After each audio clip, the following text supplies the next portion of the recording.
On va pouvoir passer à notre sujet bleu, Arthur, parce qu'il y a quand même un match pour la troisième place. Ça sera samedi soir à 23h, France-Angleterre. Ouais. C'est pas le match qu'on attendait, c'est pas le jour qu'on espérait, Non. mais il va quand même falloir le disputer ce match. Et mine de rien, c'est quand même une troisième place de Coupe du Monde. Ça compte. On va aussi en parler et on va se demander quelle équipe on aligne. Est-ce qu'il faut Ouais. faire jouer les coiffeurs? Est-ce qu'il faut faire jouer l'équipe type? Est-ce qu'il faut faire un petit mélange de tout ça? Arthur, quelle est ta position à ce sujet? Qu'est-ce que tu ferais, toi, si tu étais sélectionneur de l'équipe de France? Moi, je pense qu'il ne faut pas sous-estimer deux choses. C'est l'envie quand même de Didier Deschamps de terminer sur une bonne note. Et c'est aussi la nécessité de mettre des joueurs qui sont en capacité aussi de tenir d'entrée le rythme d'un match de Coupe du Monde. Quel que soit ce match en question, c'est un match pour la troisième place. Mais, donc on va peut-être afficher mon 11 à l'écran. Mais par exemple, moi j'élimine d'emblée un Lucas Hernandez, un N'Golo Kanté pour démarrer la rencontre. Parce que j'estime qu'ils n'ont pas encore, forcément, ils n'ont pas eu l'occasion de donner des garanties sur leur niveau athlétique, qu'ils n'ont pas une minute, pas une seconde de jeu. Donc c'est compliqué, même dans une logique de récompense, de les aligner. Moi, je fais le choix de Brice Samba quand même, parce que normalement, il y a toujours un moment pour le deuxième gardien. Là, il n'y a pas eu de match des coiffeurs, donc prenons ce match pour la troisième place comme un match des coiffeurs, parce que globalement, pardonnez-moi, mais on s'en fout si on termine troisième ou quatrième. On va en Voilà. reparler, ça. Oui, on peut en reparler, mais Brice Samba dans les buts, et puis c'est quand même un gardien qui apporte un minimum de garantie. Malo Gusto, je pense que c'est un joueur qui a rongé son frein pendant toute la compétition, qui aurait eu son mot à dire peut-être un peu plus tôt dans le match contre l'Espagne, je pense, à qui il serait intéressant, j'estime, de donner une titularisation. Ibou Konaté aussi, parce que bon, il a rétrogradé de manière assez spectaculaire dans la hiérarchie, mais ça reste quand même à la base un des cadres de ce groupe et il mérite de terminer aussi sur une titularisation. Maxence Lacroix pour tout ce qu'il a apporté. Saliba, il est blessé. Upamecano, il a bien tiré sur la corde aussi, donc je pense que Dayot, il faut le laisser aussi un petit peu au frais, le laisser reprendre sa saison en club tranquillement. Théo Hernandez, j'ai bien aimé son entrée contre l'Espagne. J'ai pas du tout aimé le match de Lucas Digne, donc la réponse elle est assez claire. Ensuite, le double pivot Zahir Emery Koné, parce que Koné, il aurait mérité de démarrer contre l'Espagne. Alors son entrée est pas jolie, je trouve, mais je mets un petit peu au repos Tchouaméni qui n'était même pas prêt à démarrer contre l'Espagne, visiblement.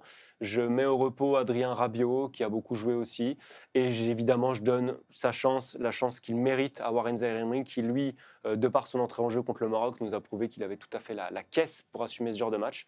Et puis devant, un petit mix. Un mix entre ceux qui ont peu joué, Marnès Akliouche, qui a 10 minutes de jeu, je crois.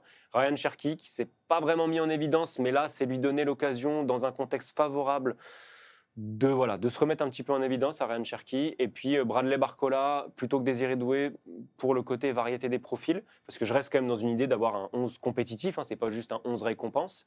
Barcola, pour varier les profils avec Cherki et Akliouche, qui sont des joueurs de ballon. Et puis Kylian Mbappé pour la notion compétitivité et pour la notion évidemment record pour l'attaquant des Bleus. On peut en parler plus amplement. Il y a un record à aller chercher. Il court après Lionel Messi, enfin, ils se courent après tous les deux. Ouais. C'est inenvisageable de ne pas voir Kylian Mbappé sur ce match-là. Il me semble aussi, même s'il y aura quand même un aspect à prendre en compte dans l'élaboration de ce 11, et là, c'est plus moi, c'est Didier Deschamps évidemment et le staff, mais il faut pas non plus, je disais, il faut pas sous-estimer l'envie de bien finir, mais il faut pas sous-estimer l'impact évidemment de cette élimination dans la tête des Bleus, dans la tête notamment de ceux qui ont disputé tous les matchs jusqu'ici, à quel point ils sont démotivés, à quel point ils ont envie de jouer ce match-là. Je crois que l'envie elle est très très faible. Oui, mais c'est pareil pour l'Angleterre. Oui, mais non, mais ce que je veux dire, c'est que sur le 11 des Bleus, il va falloir s'appuyer sur des joueurs qui auront quelque chose à prouver. Et qui auront quelque chose à prouver par rapport à qui? Plus par rapport à Didier Deschamps, mais par rapport à ce qui va arriver. On commence à lire ici et là que Zinedine Zidane il va être nommé, annoncé officiellement d'ici la fin juillet. Je pense que Zidane il va le regarder, ce match-là, et je pense que mine de rien, si vous pouvez commencer à prendre de l'avance et à marquer des points sur ce match-là, plutôt que d'attendre éventuellement d'être sélectionné ou non sur la première liste de Deschamps, tout ce qui est pris n'est plus à prendre. Donc pour toi, Arthur, ce match-là, tu l'as dit tout à l'heure, finir 3e ou 4e, ça n'a pas d'importance. Aucune. On va en débattre. On peut regarder peut-être ce qu'a dit Didier Deschamps à ce sujet. Sébastien, on peut peut-être montrer le visuel de la quote de Didier Deschamps. Il y a une 3e place, donc on va tout faire pour aller la chercher. On a ce devoir par rapport à nous-mêmes. Ce n'est pas un match amical. Ok, ça ne va pas changer leur vie, mais tous les joueurs doivent avoir ce devoir-là. Ouais. Moi, je fais plutôt partie de ceux qui pensent que ce match-là compte. Alors évidemment, c'est pas une finale de Coupe du Monde, mais c'est surtout pas un match qu'on doit prendre à la légère parce que ça reste un match de Coupe du Monde, ça reste une troisième place. Je te rejoins tout à fait sur l'aspect, on s'en souviendra pas dans 10, 15 ans, mais je pense que pour les joueurs, ça compte, ça a un impact. Et puis surtout, c'est un France-Angleterre, c'est un match de prestige, c'est un match que beaucoup de gens vont voir. Et il y a quand même eu cette demi-finale face à l'Espagne qui a été très difficile à encaisser pour les supporters. Et j'ai quand même la sensation que les joueurs ont quelque chose à se faire pardonner. Le mot est fort, pardonner, parce qu'il y a quand même une Coupe du Monde qui est belle jusqu'à cette demi-finale. Mais des joueurs qui, finir sur une bonne note, je pense que ça peut compter pour ces joueurs-là. Moi, je pense que ça peut compter pour Didier Deschamps, qui est, je pense, le plus grand compétiteur encore aujourd'hui dans tout le groupe France. Et donc, au-delà de son aspect compétiteur, c'est sa dernière. Donc, j'espère que les joueurs ont la bonne idée de se donner à fond pour honorer la dernière de Didier Deschamps comme il se doit, qui plus est après la compétition très difficile qu'il a traversée à titre personnel. Mais quand j'entends Thomas Tuchel dire, en gros, on s'en fout de ce match-là, enfin, je ne vois pas comment les joueurs peuvent être motivés. Et même pour l'aspect prestige, entre guillemets, d'un match de Coupe du Monde, est-ce que, petite question piège, est-ce que tu te souviens du score du dernier match pour la 3e place en Coupe du Monde ? Évidemment que non. Bah voilà, je crois qu'on a tout dit. Personne ne s'en souvient de ces matchs-là, tout le monde veut les supprimer.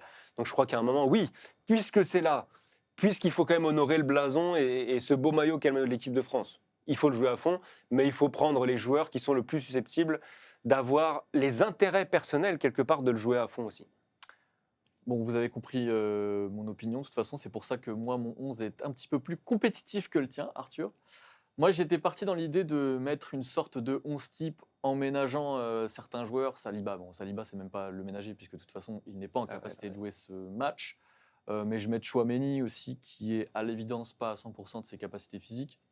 D'où le milieu Rabiot-Koné. Je pense que Rabiot, avec ce qui s'est passé en demi-finale, il est capable encore de réussir un grand match face à l'Angleterre.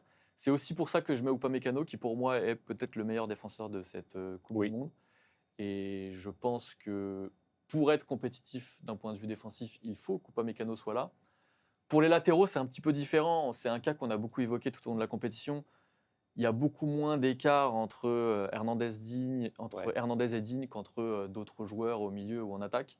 Et pareil pour Gusto Koundé. Donc peut-être que là, effectivement, c'est un bon contexte pour mettre les habituels remplaçants en titulaire. D'où la présence de Théo Hernandez et Gusto dans mon 11.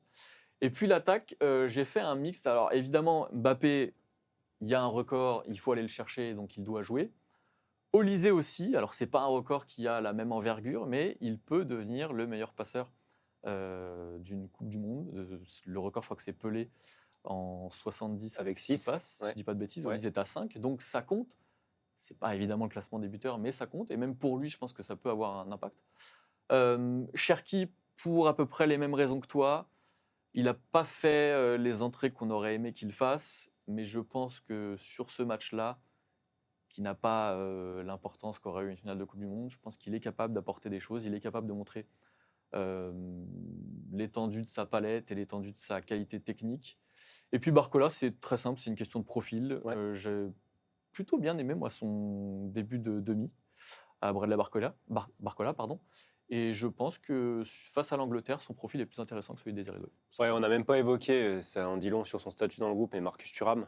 Marcus Thuram, il y a aussi, moi, ce que j'ai pris en compte dans ma réflexion, c'est le côté athlétique aussi, puisqu'il a eu un petit pépin physique pendant la Coupe du Monde, comme N'Golo Kanté. Il a joué une poignée de secondes, Thuram, contre l'Irak. Voilà, c'est quand même des joueurs par contre, et je pense que Didier Deschamps le fera, mais Lucas Hernandez, il laissera personne sauf le 3e gardien et peut-être le 2e à 0 minutes. Je pense que par principe, il donnera quand même un petit bout de temps de jeu à tout le monde. J'ai lu des commentaires intéressants. La compo de Julien, ça aurait dû en fait être l'équipe de France contre l'Espagne. Je ne sais pas si ça aurait dû être le 11 titulaire. Par contre, ça aurait dù beaucoup plus vite dans le match, selon moi, être le 11 effectif sur le terrain. C'est-à-dire que pour moi, limite dès la mi-temps, quoi qu'il y avait encore Michael Olysée dans ton 11. Je ne suis pas forcément d'accord là-dessus. Mais beaucoup plus vite, pour moi, on aurait dû voir du Ryan Cherki, on aurait dû voir d'autres joueurs venir s'intégrer à cette composition-là. On a MHCA qui nous demande est-ce que Cherki mérite de jouer ? Oui, parce que en fait, je comprends pourquoi beaucoup de gens n'ont pas aimé la Coupe du Monde de Ryan Cherki. Moi, le premier, je ne suis pas fan de toutes ses entrées. Par contre, Je répéterai toujours qu'il y a toujours un biais quand on parle des prestations de Ryan Cherki. Rappelez-vous toutes ces entrées en poule. Ryan Cherki, c'est quand même un dynamiteur, quelqu'un qui rentre dans des contextes normalement défavorables, ou alors qu'il faut faire commencer parce que c'est un diesel. En poule, il est souvent rentré dans des matchs où il fallait geler le ballon, où les Bleus avaient déjà fait la différence, où il n'y a plus personne qui faisait des appels autour de lui. Donc globalement, ce n'est pas des contextes très favorables. Par contre, effectivement, j'aurais aimé personnellement qu'il montre plus, qu'il apporte plus lors de cette entrée face à l'Espagne. Il y a un moment, il donne un super ballon de but à Mbappé, mais Unai Simon anticipe très bien, il sort très loin de son but de la tête, un peu à la Neuer. Mais effectivement, moi, après, je ne serai pas si sévère que ça. Et oui, je pense que Cherki sera quand même un membre important de l'équipe de France dans le mandat de Zinedine Zidane. Donc, il faut aussi essayer de lui donner un petit peu de temps de jeu. Je vois un commentaire de François qui nous dit Deschamps n'a pas réussi à avoir des guerriers sur le terrain pour une demi-finale, mais il va réussir à les motiver pour ce match d'exhibition, la bonne blague. J'ai quand même envie de penser, les joueurs tout au long de la compétition, avec ce qui s'est passé pour Didier Deschamps d'un point de vue privé, n'ont pas arrêté de nous dire qu'ils voulaient offrir une belle fin d'aventure en sélection avec les Bleus pour Didier Deschamps, et que ça comptait beaucoup pour eux, et qu'il y avait un vrai lien affectif, et ça c'est évident. J'ai quand même envie de penser que ça va jouer et que sur ce match-là face à l'Angleterre, on verra de ça. Offrir un très beau dernier match à Didier Deschamps et encore une fois, essayer pas d'effacer parce qu'on n'effacera pas cette demi-finale, mais juste amoindrir la frustration qu'on a eue face à l'état d'esprit, là je ne parle pas de jeu, mais face à l'état d'esprit de cette équipe de France en demi-finale face à l'Espagne. Alors je ne sais pas ce que François veut dire par avoir des guerriers. Mais je ne suis pas sûr que, et j'en suis même plutôt persuadé, que les joueurs n'ont pas lâché dans l'envie contre l'Espagne. Ce n'est pas ça qu'il a manqué. Ce qu'il a manqué, c'est, je pense, une plus grande cohérence tactique ou une meilleure compréhension du plan tactique du soir. Et ensuite, c'est Il y a quand même le pas côté eu- méchant. En fait, le Oui. côté méchant qu'ils ont. Et même le côté révolte. Voilà, le côté révolte. Par contre, je ne pense pas que c'est un manque de motivation, c'est un manque de Oui, révolte. oui. Je sais que la nuance est peut-être faible, mais voilà, je ne pense pas qu'ils n'avaient pas envie en rentrant sur le terrain.